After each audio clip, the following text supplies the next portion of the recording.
are three things that you absolutely must know in order to be able to play good bunker shots. Number one, the bounce. Number two, the grind.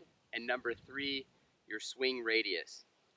So the bounce literally just refers to the angle coming off the bottom of your club. So if your club were sitting flat with the shaft completely vertical and the sole of your club came off at exactly a 90-degree angle from the shaft, it would have zero bounce.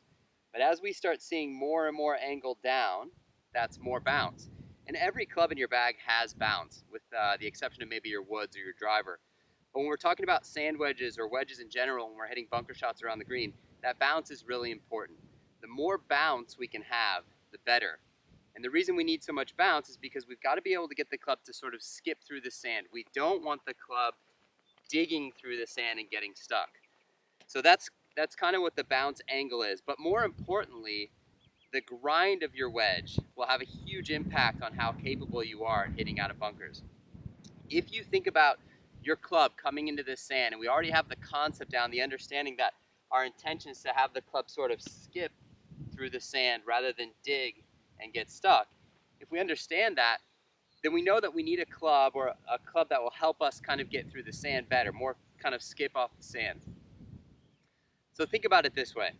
If you had a knife and you took that knife and you just sliced it right into the sand, it would get stuck. It would just cut right in and it would bury and it would dig and it wouldn't come out.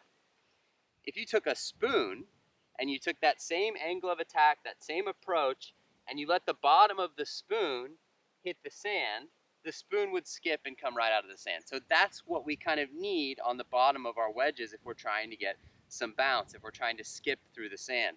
So I play a sand wedge that has 54 degrees of loft and it has 14 degrees of bounce, but the sole is very much rounded. It's shaped more like a spoon than a knife, and that makes it really easy to get out of the sand. And the final thing that you really need to understand is the radius.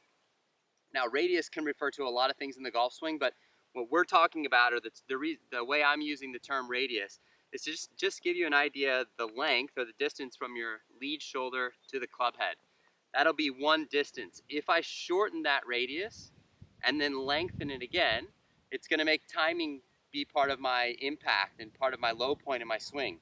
If I can eliminate some of that shortening and lengthening, I can make it easier to become a consistent wedge player, consistent bunker player, because I can make sure that I can hit the sand in the same spot every time. And that's really key. And later in this course, you're going to see a few more videos about some drills which really help you understand where we do want to hit the sand and how we want that club to be working through the ball depending on the shot. But for our understanding of radius, this will help a lot if you can just imagine that my swing length or my radius from my left shoulder to my club head is going to stay relatively consistent. So I'm not going to add a lot of wrist hinge, I'm not going to add a lot of club rotation and release. And the reason I'm not going to add a lot of wrist hinge and club rotation is just to keep it consistent so I can keep my radius the same all the way back and all the way through. That will really help me determine where my club's going to hit the ground at impact. So I'm going to go ahead and hit a couple shots here. I'm going to keep my radius relatively the same. I'm going to make sure that the bottom of my club works like a spoon rather than a knife. And I'm just going to get my distance. This is about a 15-yard bunker shot. I'm just going to get my distance from my body rotation. So rather than flinging my hands through, I'm just going to set my alignments, turn back, and turn through. And that'll keep my radius consistent. It'll allow me to hit the low point in the right spot, and it'll allow me to get consistent contact each time.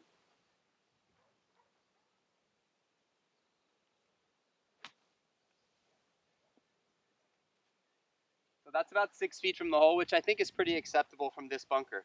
The key, the goal for you guys, again, understanding the bounce and understanding the grind, the way your club looks on the bottom, will really help you. Those concepts will really help you understand your intention when you're hitting a bunker shot.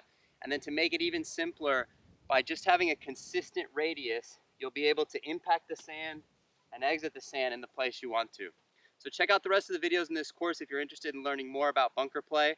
I've got 20 videos in total, and we'll go from everything from a long fairway bunker shot all the way to greenside flop shots.